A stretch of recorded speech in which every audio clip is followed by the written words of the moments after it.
A rabbi and a priest decided to go for a leisurely walk in the park.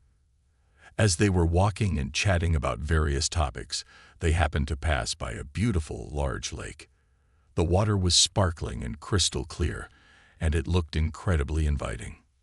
The rabbi, struck by a spontaneous idea, turned to the priest and suggested, "Hey, why don't we go in for a quick swim and maybe do some baptisms while we're at it?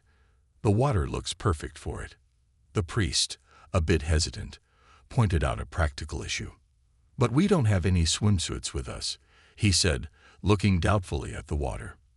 The rabbi, not deterred in the slightest, shrugged and said, "So what? We don't need swimsuits. Let's just go into the water as God created us, in our natural state." The priest thought about it for a moment, weighing the unconventional nature of the idea. But then he agreed. They both found a secluded spot by the edge of the lake, where they took off their clothes and neatly laid them on a patch of grass. Feeling free and uninhibited, they waded into the lake, enjoying the cool, refreshing water. They splashed around for a few minutes, feeling rejuvenated by the impromptu swim. After their short dip, they got out of the water and began walking back towards where they had left their clothes. But as they approached the spot, they suddenly noticed a small group of people gathered there, staring at them in surprise and curiosity. Feeling quite embarrassed by the unexpected audience, the priest quickly tried to cover his private parts with his hands. He then glanced over at the rabbi, expecting him to do the same. To his surprise, however, he saw that the rabbi was instead covering his face with his hands. Confused, the priest whispered urgently to the rabbi, "What are you doing? You should be covering your privates." The rabbi replied, "Well, I don't know about your congregation, but in my community, people recognize me by my face."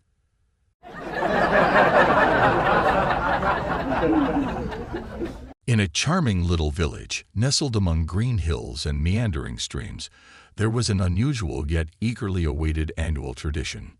Once a year, the villagers, who were otherwise known for their politeness and devout nature, would come together in the central square for a rather unconventional competition, a cursing contest. This event was a day where they could abandon their usual decorum and exhibit their creativity in crafting the most outrageous and colorful curses imaginable.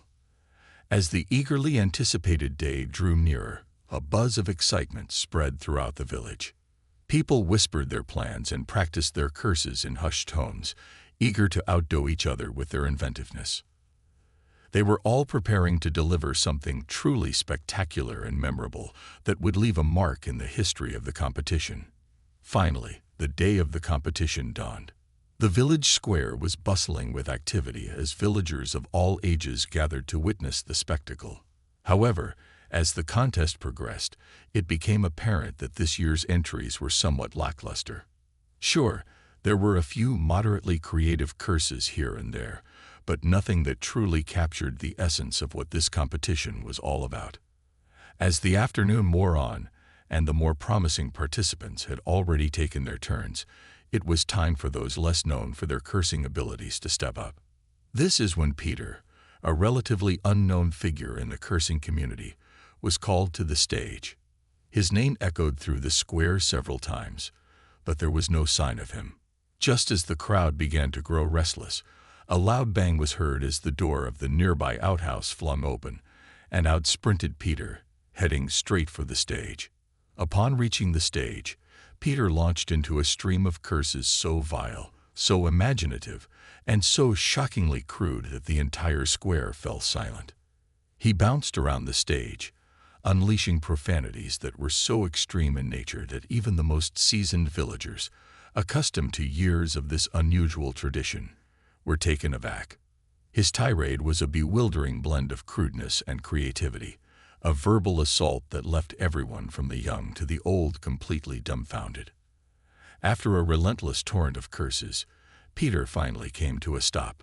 The villagers were still reeling from what they had just heard, their expressions a mix of horror and awe. There was a moment of stunned silence before Peter exclaimed, "All right, got that darn zipper up. Now for the cursing."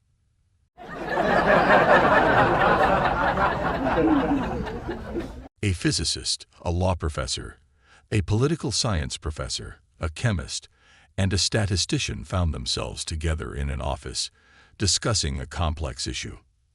They were deep in thought, trying to untangle the problem at hand, when suddenly they noticed something alarming.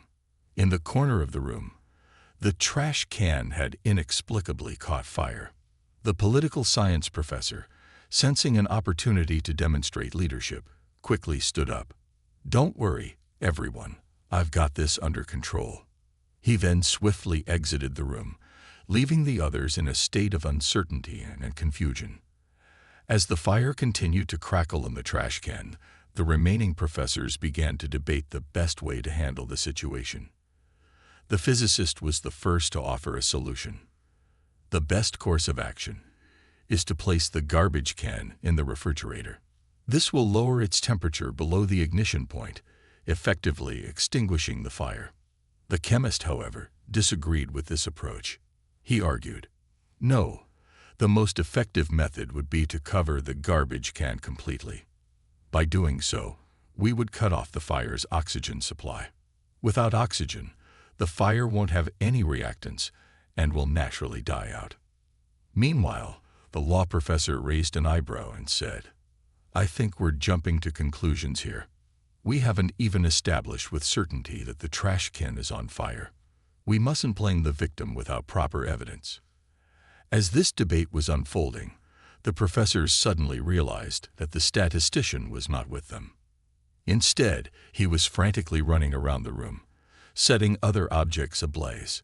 Shocked and horrified, the other professors yelled at him, "What on earth are you doing?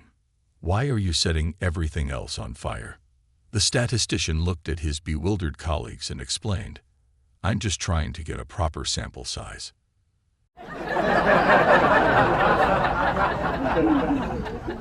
A guy walked into a local tattoo parlor with an unusual request. He approached the tattoo artist and asked for a tattoo of a $50 bill on his prick. The tattoo artist was taken aback by this request. "Out of all the requests I've had, yours is by far the most unusual," the tattoo artist said.